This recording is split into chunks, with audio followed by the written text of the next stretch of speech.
Lord, what name fits you?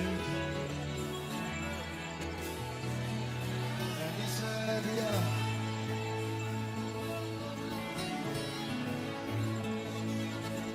There are mysteries in the spirit. Mysteries. What name fits you? And he said, yeah. Extol him who rides on the clouds by his name, Yah. Then I asked the Lord, what name fits you? And he said, yeah.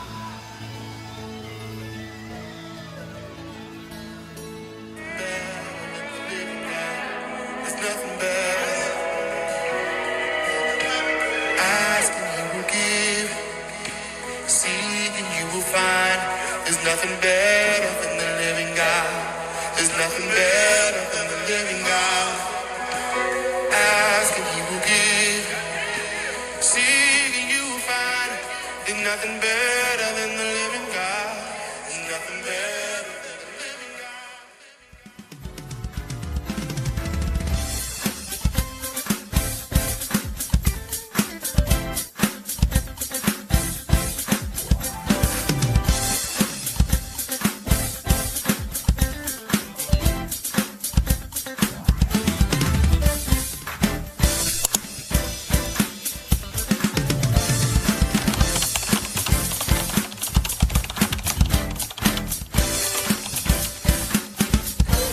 Every righteous vessel shall have and live a healthy life. That was promised. He promised it by a promise.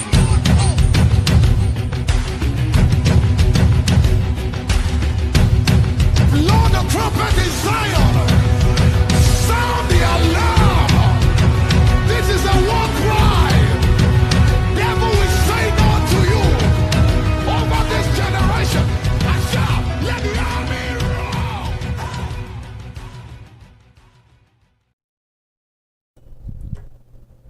Good morning, everyone. Welcome to THC. We're Mark and Kim. We're so glad you can join us today. Yes. On today's program, we are going to be talking about preparing for your new year of harvest and answers for freedom. And we're preparing for this week coming in, and we're so glad that you are going to be a part of that. We're excited about it. We've been working diligently. We apologize for last week. We had a The whole thing No. was that earthquake. Those two earthquakes took the city's water and affected our house, which made our house have a water issue. issue. Yeah. So it Water kinda- everywhere. Water was everywhere in that morning. So we weren't ready for that. Yeah. Yeah. So we're so glad again that you guys could join us today. We're going to be talking about specific subjects on preparing for what's getting ready to take place this week. I mean, just right now as you think about it, Yahuwah, and the Father, they are right now preparing for what's about to take place, meaning that there's a crossover. There's a place where we get to cross over, and there's a place where we're going to see the hand of Yah right there upon us. And we're going to share this with you today. We just want to give you little tidbits about it, but we want to get right into it. So, honey, why don't you just go ahead and pray? And then Father, we'll we get just right thank you for this morning. We thank you that as you continue to do what you do in our life, exposing and elevating us, Father, into your kingdom. Father, we thank you that as you do that for us, Father, we ask that you go out and touch those that you see fit, that are lost, brokenhearted, misled, and you draw them and you restore them here right at the house campus where you are reigning, ruling, and have the final authority. And we thank you for that in advance. In the name that is above every name, is Yahusha Hamashiach. We give you the praise. Glory, hallelujah. All right. Hallelujah. Okay, so how important is this day coming in here on the Shabbat? How important is it to his body? I'm gonna ask you that question. How important is this day coming in? I mean, right here, right now. How important? Excuse me, I'm still preparing my little area. Well, the importance of the day that is approaching, it is a reflection and a reminder of what you went through and where he's brought you out of and where he's placed you in. And that day of crossing over and coming out and seeing the goodness of Yah in his field and what he's provided within the field, there was, I mean, it is such a beautiful thing, you guys, that to be able to cross, it literally, Come on. he is literally crossed you over. He literally allowed your enemies to see you cross over. Okay. I'm sorry, y'all, but you know, he allowed that to happen, and on that day is the day that he provided to what you to do, and that's the feast of the unleavened bread. That's the time that you understand that why the preparation before the crossover, and that preparation was how to prepare for the unleavened bread. And when you understand all of that, and then when you cross over, and then the maintaining of that, what is the maintaining? The maintaining is the harvest. He brought you out into a place where there's harvest. So when you was in, I would say, bondage, when you were in bondage and subject to everything that whatever came at you. Yeah, the children of Israel. Yeah, You know, they were whatever came at you. But since the children of Israel already surpassed, and now we're here, I'm going to talk to you. So whatever you have come out, and whatever you were bondage to, and whatever you were oppressed on, or whatever, the preparing of the steps in the 7 days and the days that needed to prepare for you to come out and over to the other side is the fact of the part where YAHUAH gets all the glory, all the praise, all the honor. He himself rejoices because he sees what he has done and what he is doing, and he sees good. So everything is always coming back to YAHUAH.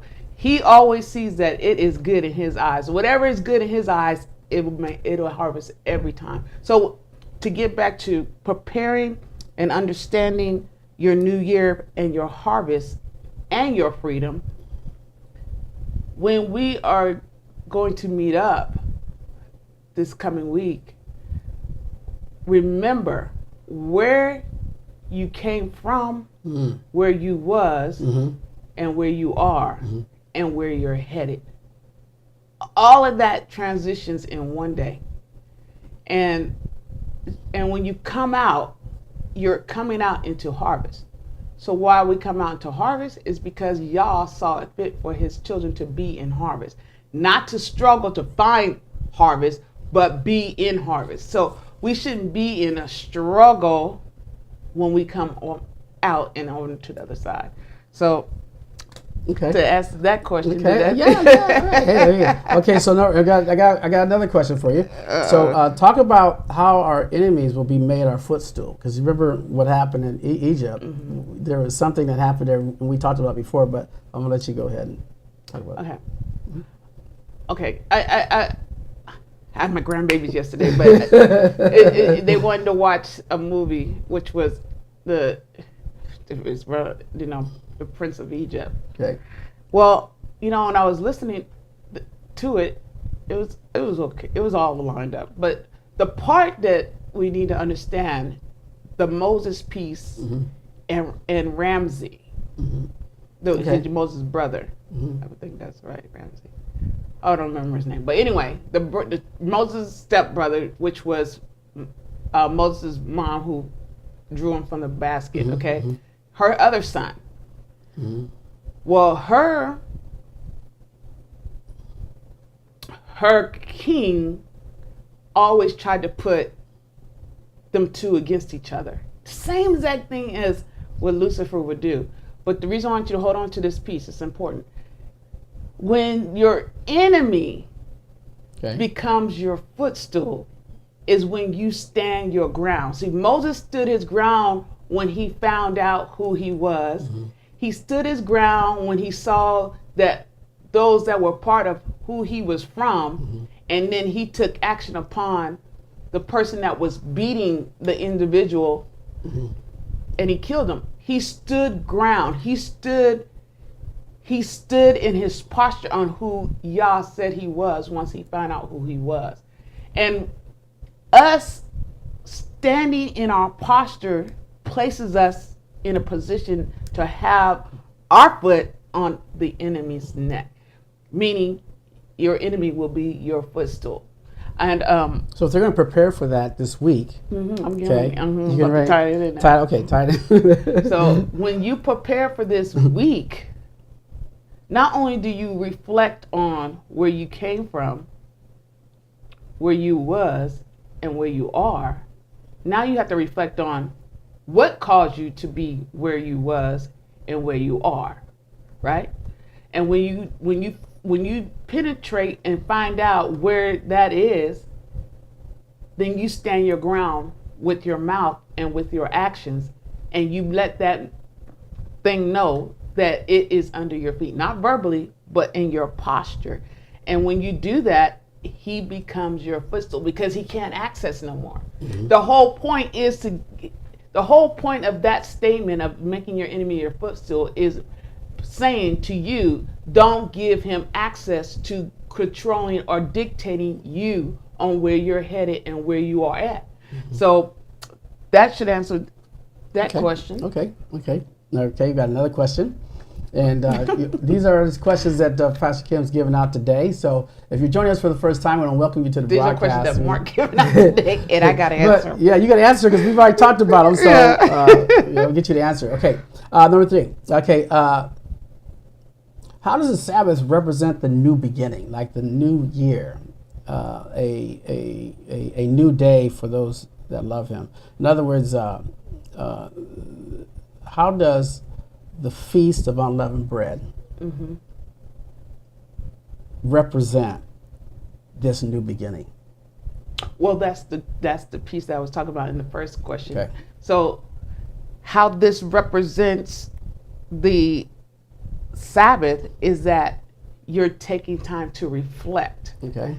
And in your reflecting, and in your standing, and then in your consuming of the unleavened bread, it's a reflection of taking time to not only honor, but give glory and understanding to what is due. Let me put that in a better way. I want to break it down as little as I can. The best way the Sabbath work is people takes the Sabbath as a day of Saturday. Well, we don't know that because Right. I'm saying, yeah. So this is what I'm going to say. Don't look at the days, but look at when you want to reflect and make that your Sabbath. When you want to reflect and when you want to change your atmosphere and you want to do things in certain ways, you need to take that time. The Sabbath. So it's a posture for the present. Yes. Okay. The Sabbath is based on reflecting and moving forward. Not a day. We made it a day. King James Bible made it a day, but the Sabbath is actually a time and reflection for you to move forward. So I know we've been embedded so hard, just like, Sunday, we make Sunday like a service like we're doing now. We just made it a day that this is where we have service. But reality is service is not service. Service is service. So we come together. We all agreed to just come together on this day, but that is not the day the Lord said we need to get together. You see what I'm saying? Yeah, that's where it talks about do not forsake the assembly. Yes. That had nothing to do with a Sunday. Yes. It was the presence to honor Yah. That's right. That's right. So you could honor Yah on a Tuesday with your family. Just come together and just. So it's all that. So again, everything is based on reflecting, moving, and seeing. But there's still with regarding the Sabbath, there is a time that you're supposed to rest in Him, and you do that, and there was a reason to do that at sundown. Right. So, I know. I was going to get there. Okay. So with that, so you could go ahead and finish it then. Okay. No. I want you and your flow. You and your flow. Because see, that's what I'm saying. When you get together, I was going to finish that, but I didn't get the opportunity. But as you come together, that's why I said Saturday or Sunday is not a day you have to focus on. It's the timing. Okay, reflection. I keep saying reflect, timing, and looking forward and seeing. Okay. So the timing, the reason why it's sundown is because you have finished your day. See, there's you could every day you could be in your Sabbath, because Sabbath is just a time to reflect. You know, at a job, they expect you to finish out your day. How do you finish out your day? You have to do daily reports. Some jobs require you daily reports. Some require you weekly reports. Well, in the kingdom, of YAH, you could have Sabbath every day. Okay. You could come home and you could sit and reflect on what happened, where it went, and where it ended. Okay. That's how you build yourself up. This is a thing I need to talk about this because it's important. This is how you build yourself up and becoming a pillar for YAH. And when I say that is because when you are not strong and you try to do every other 3 weeks of reflecting, you're never going to get to the level of what you're seeking in YAH because you're not giving enough time to reflect and to see where you're going. And when that happens, things come in, and now the enemy is now not your footstool, but he is your director, your guider, and your reflector. So he will reflect onto you where he wants you to go. Yeah, what causes that? Because the reflecting? Yeah. No, you're saying that the enemy's now... now you position the enemy to be the guider and the director. And how that happens is because you haven't did Sabbath enough. So you haven't rested enough. Okay. And when you don't rest enough, and that doesn't mean start Physical, reading the word and just going, but sometimes you just need to reflect. That's what I said, some of us need to do reflecting every day. So this is going to happen. This is what we're saying is that prior to us getting together is to go back and take this week to reflect. And I would start, today, tomorrow, Tuesday, Wednesday, Thursday, Friday. And when we meet up, you're at a position in time. Go ahead. Now you're at a position in time where now you could see, you're going to hear, and you're going to move forward. Because why? Because that's the day that the feast of the unleavened bread is done as a family within YAH. I mean, can you imagine that during that time that prior to that, when Yeshua was on his way up to the temple to go into the Feast of Unleavened Bread, the preparation that they did a week before that. Yeah. So, and he gave them what to do. He gave them instructions on what to do. So the instruction that was given was so simple, but it had so much meaning behind it. It had a lot of weight behind it. Because the weight and the meaning behind it was reflecting. He wanted them to slow down and reflect because they were always moving, always got to work and do all of this, always moving, that he made, structure for them to help them, to get them to where he needed them to be so he could cross them over or pass them over, as they say. But we cross over because we crossing over. Crossed over. We crossed over. So So I believe that is a synopsis of what these 3 questions so far is taking us to. Okay. To reflect on the day, reflect on who you are. Some people lose themselves on who they are, and that doesn't mean who you are in YAH, but who you are. What characteristics are you? what makes you be who you are in Yah? Because there's you have Yah, and then you have you, and then there's a connection between father and son, or father and daughter. So that's the reflective piece. How can you be a better daughter, or how can you be a better son to the father? And the father's looking like, how can he be a better father to his son and to his daughter? It's just so beautiful. Okay, now you mentioned a few things, but we want to. There's 3 things that we can do in preparation, but we don't want to make them seem like they're rituals. One of the things you always say is to meditate on his body and his blood, or you just use the word meditate. Talk about meditation. Well, okay, meditation. In other words, you meditate on the word. Yeah, I want to pull up the definition, because definition helps you out sometimes. Okay. I know what it means, but I want to help the people. Okay. So when you talk about meditate, and those of you that are watching, this is a big word with Pastor Kim, and she talks about meditating, taking that word and the authority of that word, and then meditating on it day and night versus constantly trying to read, but rather meditate on the word. So, what do you got? Okay. Let me see if I want to do something. So meditating breeds what? I know I'm thinking myself. It's the act of meditating, means to continue or extend thought, reflection. Okay. Okay. Contemplation. Okay. Okay. And so what I've been talking about for the last few minutes is right here what meditating is. I've always, as Mark said, I have always stood on meditating, because how can one read if it doesn't have eyes to read? How can one hear if they don't have ears to hear?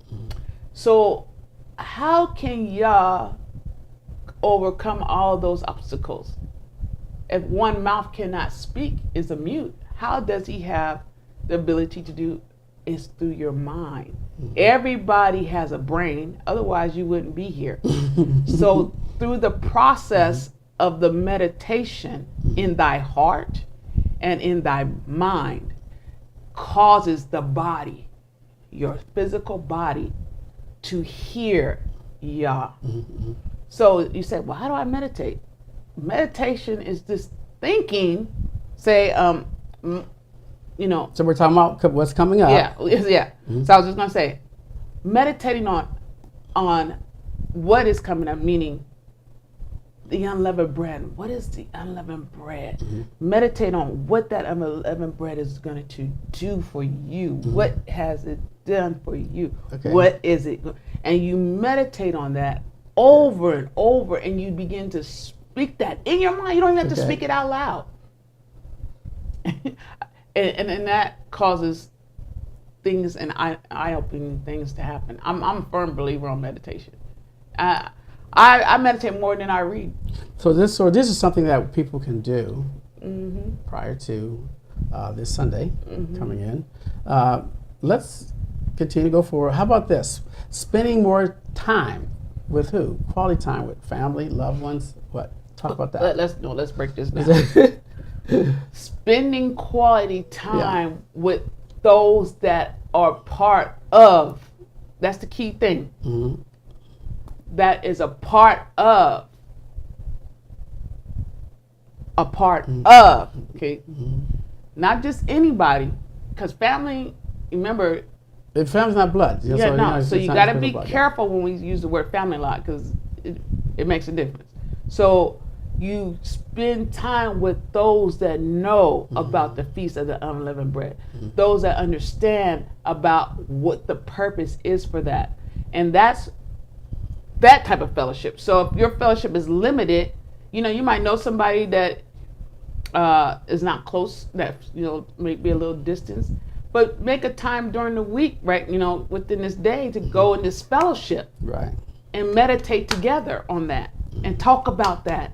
You imagine when Moses and them, they was talking about it. They was running all the time. They were talking about it. I mean, you heard the girl even say, "Look at here, My forefathers, this land was Really? given from Yah. Right. I don't know what you're talking about. Right. Yeah. So we gotta get back to talking about what Yah has done with those that understand who Yah is. So that's one of the things you can do this week and moving forward. Okay. So there's some things also to keep in mind. When we get to this Sunday, we are entering into our new year. So that is our Rosh Hashanah. That is also part of, when you go back to what you were talking about when the children of Israel, when the death angel crossed over them. Mm-hmm. What did that mean? Because that affects how we prepare. So if we're going to be preparing by meditating and spending time with quality family, once we get over there, because we got to get there. Yeah. Okay. So once that bread was broken in that home for that family, mm-hmm. once that bread was broken, what took place? What happens after that? How do we prepare for that? Okay. Let me go back. Because I want them to hear it coming from you, that this is a part of why his body and his blood is so important, because it frees them. Right. Okay. Mm-hmm. And that gets back down into Hebrews chapter 2:14. Well, see, for them, mm-hmm. they didn't get Yeshua yet, right? Mm-hmm. So they didn't have the physical blood. They didn't have the physical blood, right? Mm-hmm. But let's go back just a little bit of what I said about the family. This is not the time to try to win family over to Yah. Okay. I'm gonna say that because this is not the time to try to convince anybody mm-hmm. to be a part of mm-hmm. this peace. Mm-hmm. Because when they were preparing mm-hmm. and when they were instructed, they wasn't trying to go to convince their neighbor. You know, they heard and they moved. They closed the doors. They closed the door. They didn't go and they sat at the table. Yeah. And they weren't okay. Right. There's a lot of things you're talking about, but keep going. Yeah. Mm-hmm. So when you read it, you don't see the neighbor running to the next neighbor telling, "Did you hear the instructions?" Mm-mm. If you didn't hear and you didn't follow, that was on you. Because he that has what? Ears. Okay. Let him hear. Mm-hmm. So when the instructions came down on what to do, nobody within the confounds of the Hebrew people went trying to run around and tell everybody, better close your door. No, what they did was they went and prepared their home to make sure their doors were closed, to make sure their family was in order, to make sure everything was in order. Nobody got the window cracked. So they made sure everything was taken care of, because even they made sure their animals were put up. Mm-hmm. You see what I'm saying? Mm-hmm. They made sure their animals were put up. There was instructions there that it's not written, but you could tell that mm-hmm. anything that they had, they made sure, because when that death angel come, it wasn't just coming for people, it was coming for anything that wasn't clean. Mm. And you know, and it wasn't protected by the blood. Yeah, that's right. Because they had to have that. That's right. on the doorpost. Mm-hmm. Mm-hmm. And so with everyone watching today, with all the challenges that they have in their families, their personal lives, mm-hmm. how did they connect? How did they get into that place of shalom, peace? Easy. I call it easy, but it is easy. Is don't make it complicated, and don't make room for others in order for you to meet mm-hmm. your time of mm-hmm. meditation. Mm-hmm. Meaning, don't try to please everybody or make sure this person's taken care of or make sure that person's taken care of. No, you take time for yourself and you just do it, and you do it without guilt. And it's okay, So that's a posture, though. Yeah, so if I'm going to do something without guilt, mm-hmm. that's just a posture to sit in. Right. Yeah, that's what you're referring. Yeah. Okay. Yeah. I think that's what you're referring to. Yeah, it is the. Because you talked about the posture. You talked about that place where you sit. Well, when you have made up in your mind that you are going to be in a position in Yah, mm-hmm. there's nothing no one can do, say to deter you from that, and that's this. If you are really seeking and wanting to go to level within Yah, you will do whatever is necessary to do that. And that's just a decision that you have to make. And I encourage you to make the decision today, if you haven't already, or if you've been like allowing a lot of family members and friends to, control your time. I encourage you to stand up today and say, just start to say, this week, don't bug me and don't call me. Don't call me until next Tuesday. You don't just, just like how you put in your time for vacation with your job, you don't need to put in your time. You just let everybody know, don't bug me. I'm just not going to be available for this time. And that's it. You don't got to explain yourself. You don't owe no, you never owe no explanation, unless it's your spouse. I mean, that's still limited on that, especially if you're not at a level of even understanding who y'all is. You don't really have to explain yourself. Love you, but it's not biblical. Because whoever is strong is the one that has to defeat the tricks of the enemy. So, okay. So talk about that. So because there are families where someone's stronger than the other. Sometimes the wife is stronger than the spouse, or the male, or the kids are stronger than the mom or dad. So and apply that to entering into this new year. Yeah. Okay. It was simple. I'm gonna use Yeshua and his family. Yeshua, mom was stronger than Joseph, her husband. Yeshua's dad. And as that, Yeshua became stronger than his mom. And what Yeshua would do is say, look, I'm going to do this. And he did that. He said that at a young age. I'm going to do this.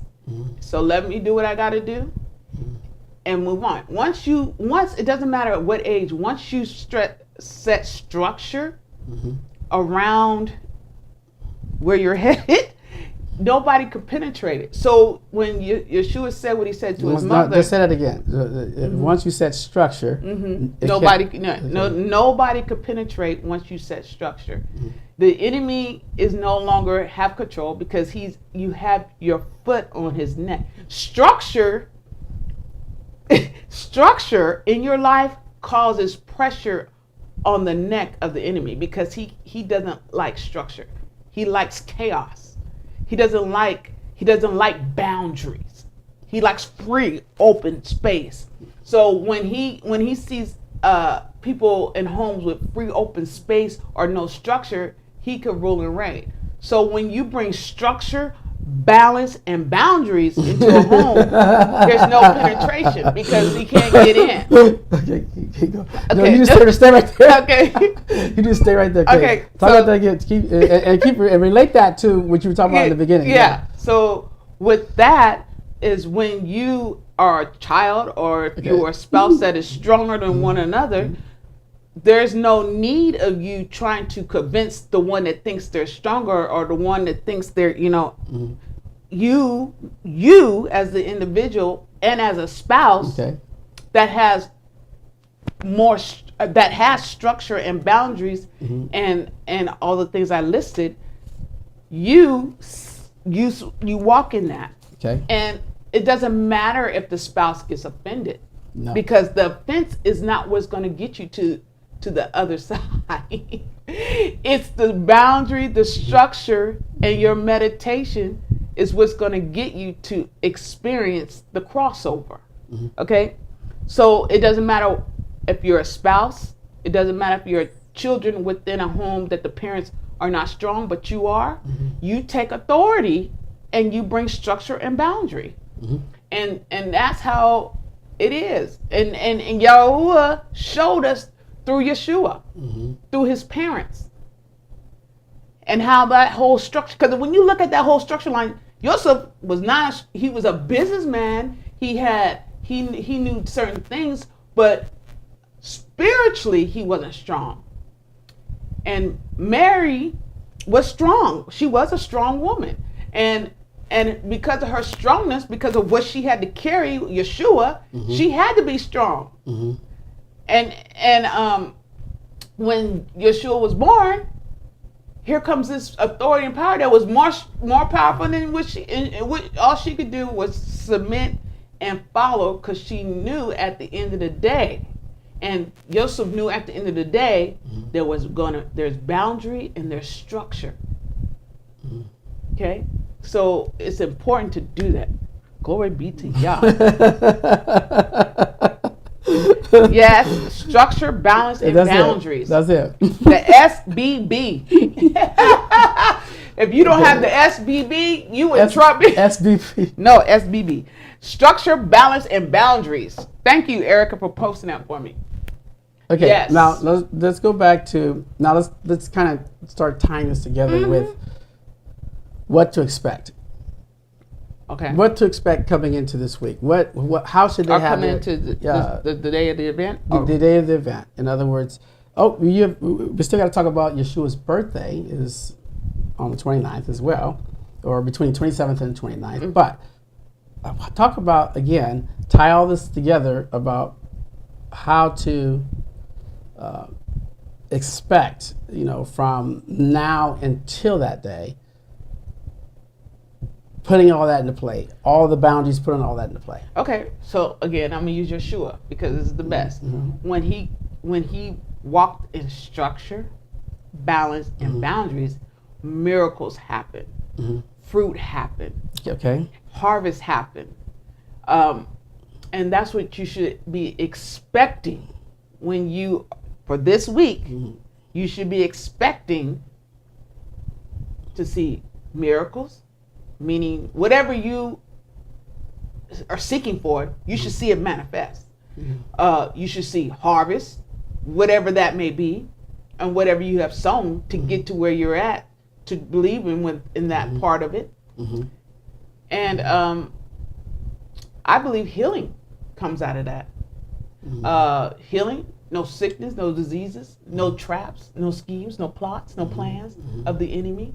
So this is what I seeking for within this week, So all this is so simple, and I'm so thankful that as we keep getting strong in Yah, that it gets more easier, and less.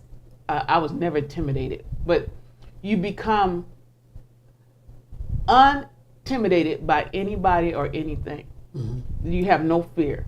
You don't care what spews out of somebody's mouth. You just look at them like they're crazy and be like, we ain't got time. Because you have structure, you have balance, and you have boundaries. I think you need to keep going. What's with you? What's that though? No, this is good. You guys should type in there something. This is good. Okay, so how important though with this SBB that you're flowing in right now? It's obviously there. Okay. No, go ahead. No, but you have, again, the enemy hates this time of year, especially for the people that are watching. He hates it because this is a time where they literally cross over in Yah's timetable into a season of freedom, a season of harvest. That's a season for us. Well, right. So that SBB that you're talking about. I'm gonna help you out here. Okay.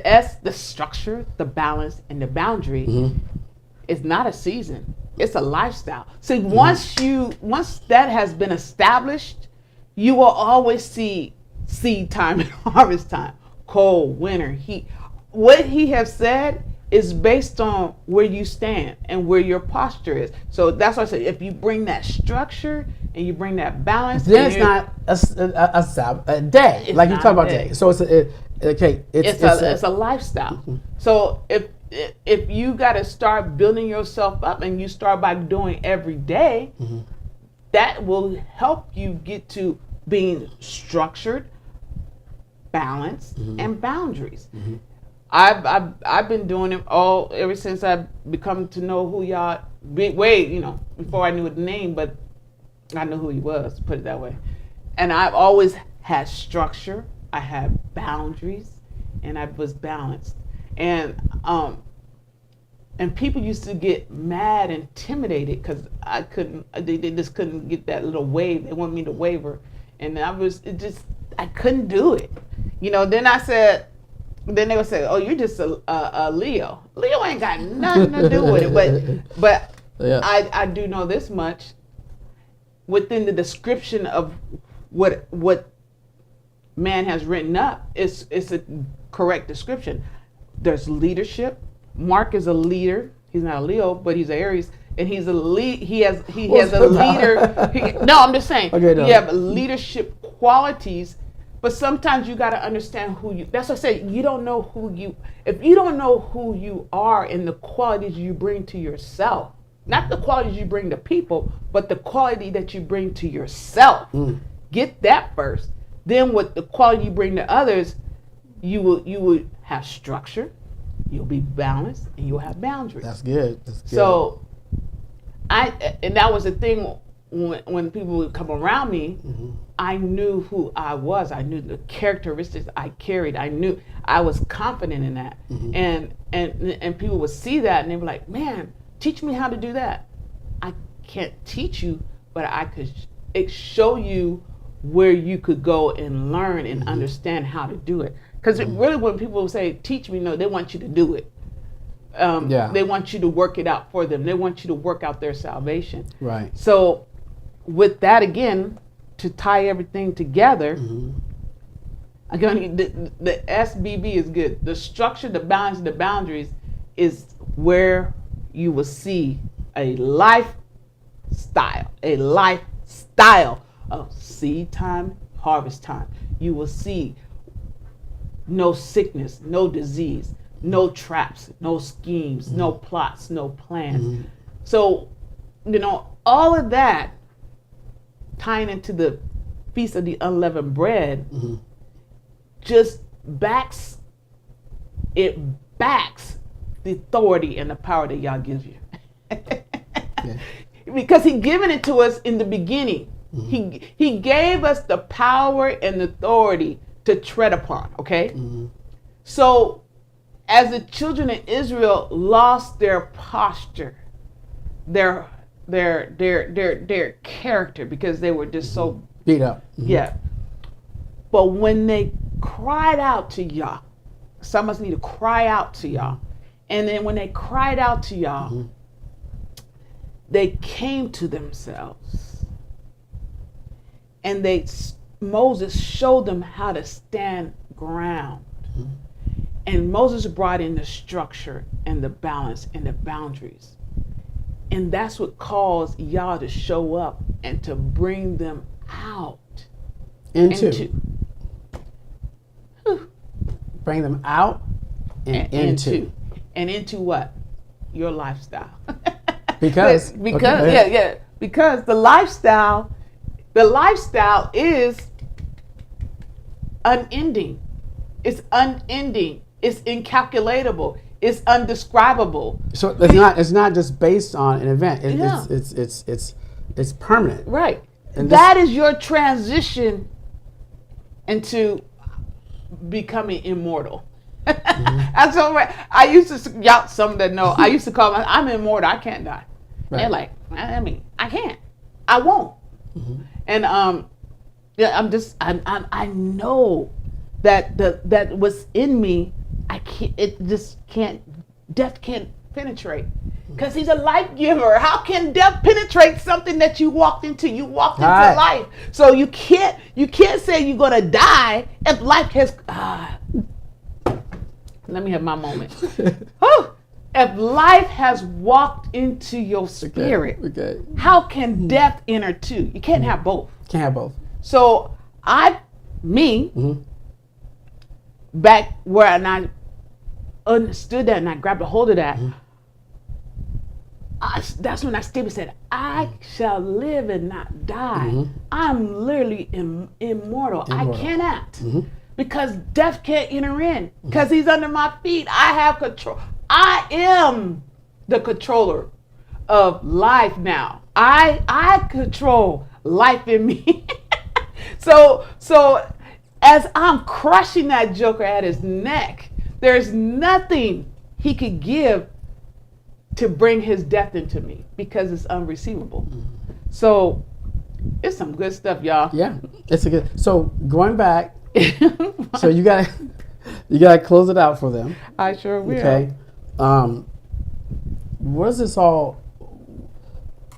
How should they take it all in? How should they receive it?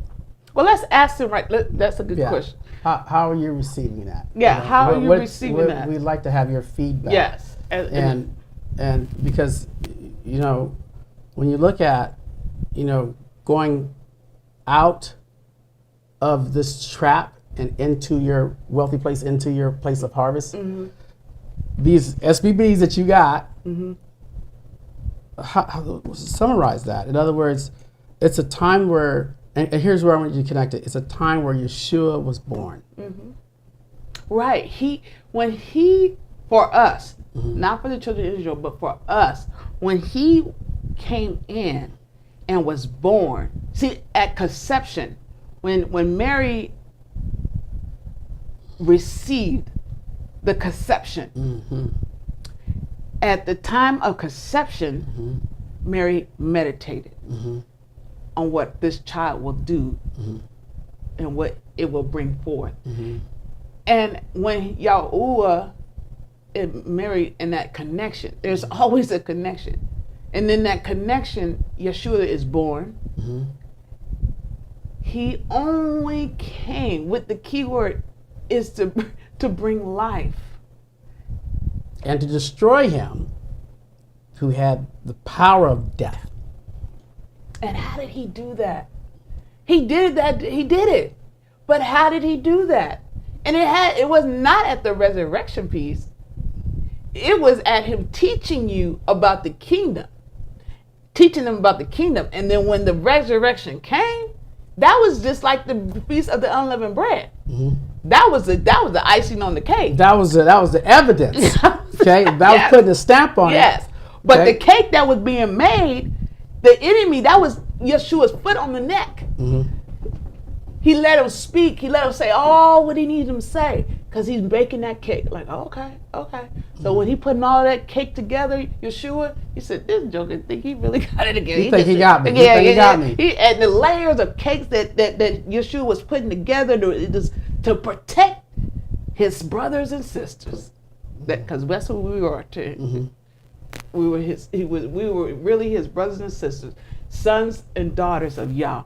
And he's because he already know, because he was already up there, he already know what that joker did. So he just sitting there just letting this, that he was making that cake. And when the time came because you gotta let that cake cool down before you put the icing or it melt. So as soon as that cake became cold enough to put the icing on so it wouldn't melt, man, that was the best tasting cake ever. We all that day, whether we was born or not, which we know we wasn't, whether that day anybody was born or not, had the opportunity to have life and not death. He taught you how to walk in that life. Now remember, at the end of that scripture in Hebrews, it says, who were all their lifetime subject to what? Bondage. Right. Yeah. So he taught them. He taught them. Listen to this one. Yeah. Come on. He taught them.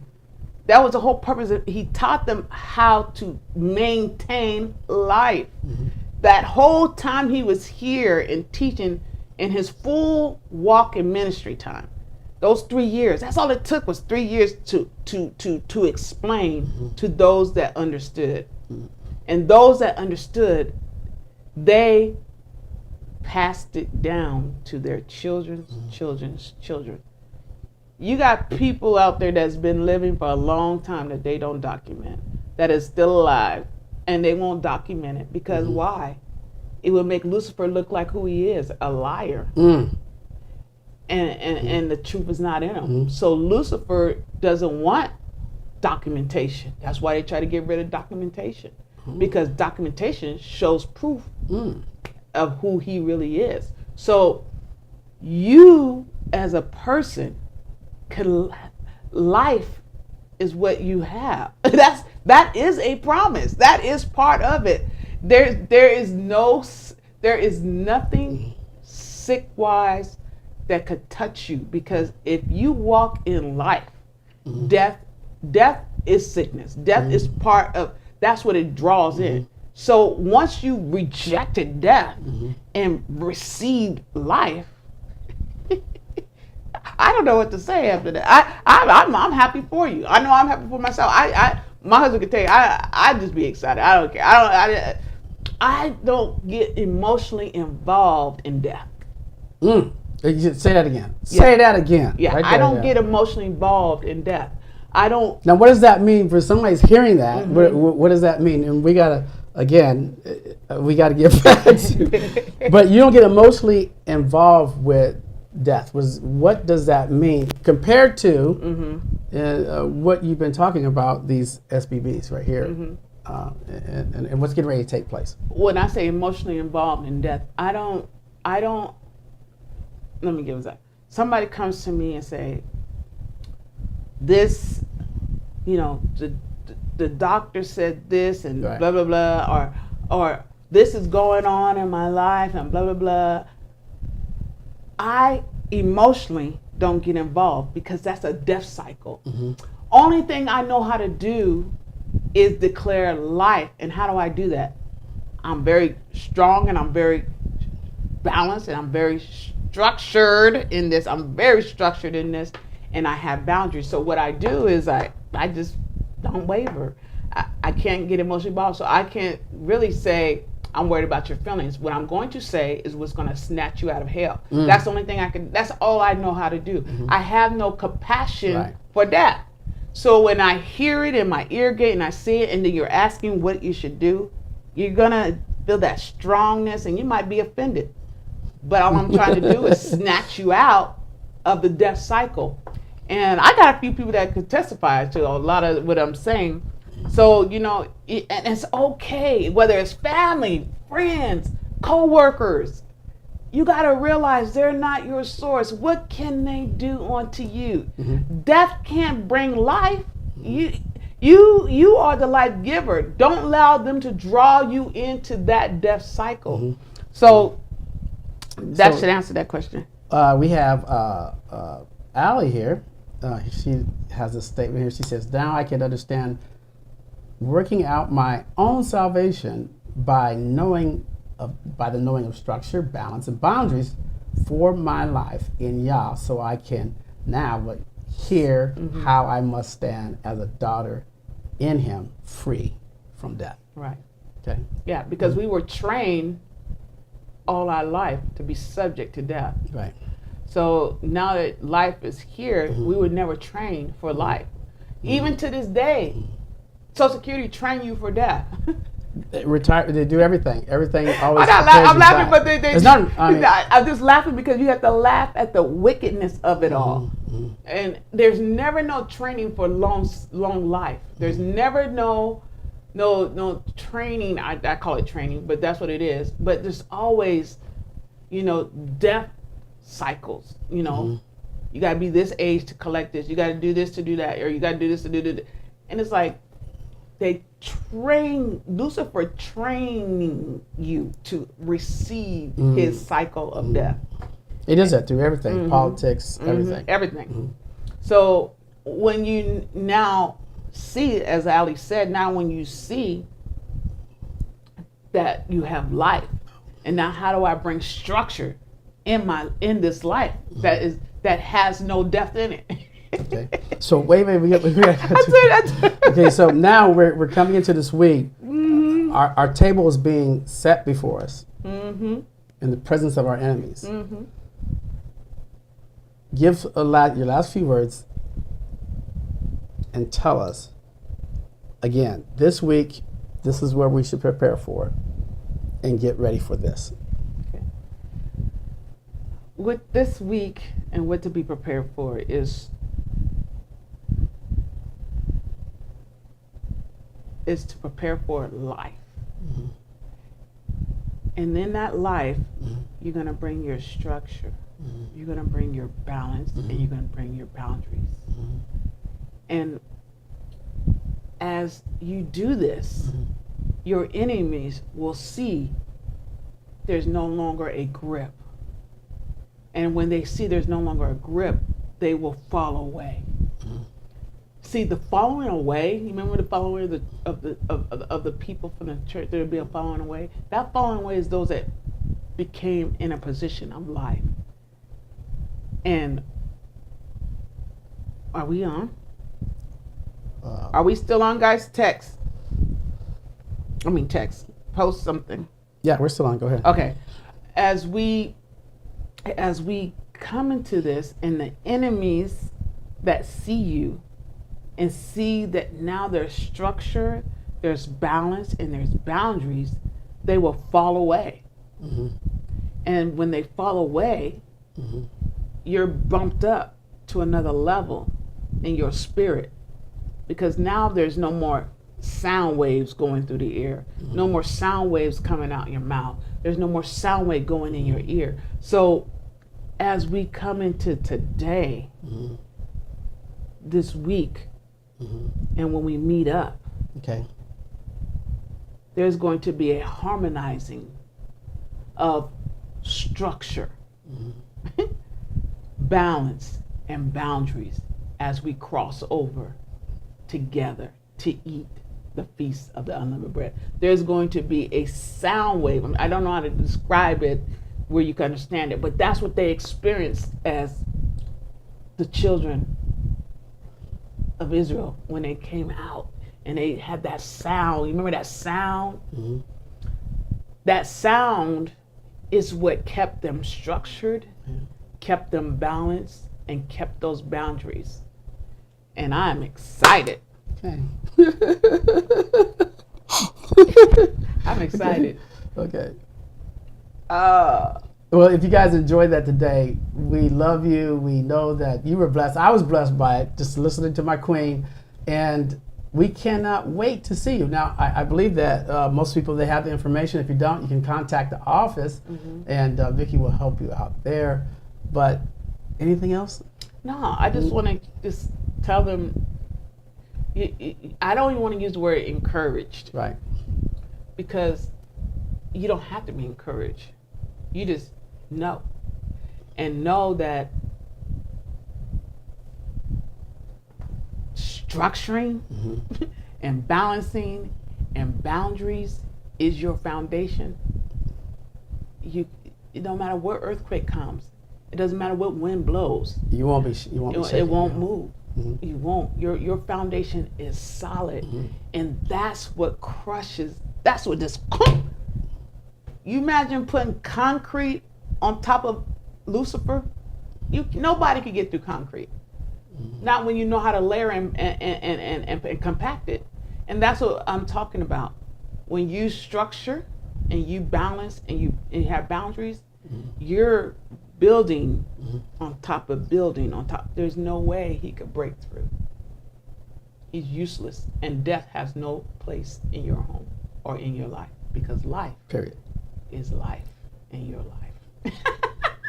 You cannot live. Life is life in your life. Mm-hmm. Okay, because that's all you have. Mm-hmm. You receive life. There's nothing else. There's nothing else in the atmosphere you could get, mm-hmm. unless you go back to death. But who wants to do that? Okay. Well, we love you here at the house. And remember these words. If you be in the Mashiach, you are Abraham's seed and the heir according to the promise. Well, we can't wait to see you guys. We'll see you guys on Sunday, 11 a.m. You guys should know the schedule. You should have, if you have any questions, just get us a call here at the office. We love you. Until next time, we'll see you again. Bye-bye. There's no better way to spend my life.